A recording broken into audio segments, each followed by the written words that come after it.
El Ministerio de Educación y Cultura verificará la situación de los estudiantes que desde hoy dan clases en escuelas de Clorinda. El director general de Fortalecimiento Educativo, Juan Denis, confirmó la ida de los más de 50 alumnos de 2 escuelas a instituciones educativas de Argentina, pero aseguró que los mismos serán asistidos por el gobierno paraguayo. Ellos optaron de trasladarse hacia Clorinda por el trabajo. Ellos se dedican a comercio fronterizo, entonces ellos se trasladaron con los docentes hacia Clorinda y en realidad la escuela 242 República del Paraguay de Clorinda ofreció algunos espacios.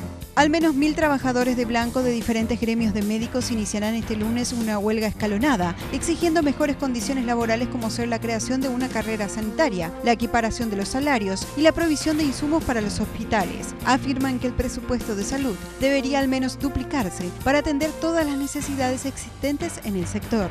Hasta el 8 de marzo tienen tiempo los propietarios de vehículos para regularizar su situación, ya que desde ese día regirán los controles de chapas y se aplicarán las sanciones correspondientes. Las autoridades del registro del automotor volvieron a explicar los cambios introducidos a la ley vigente.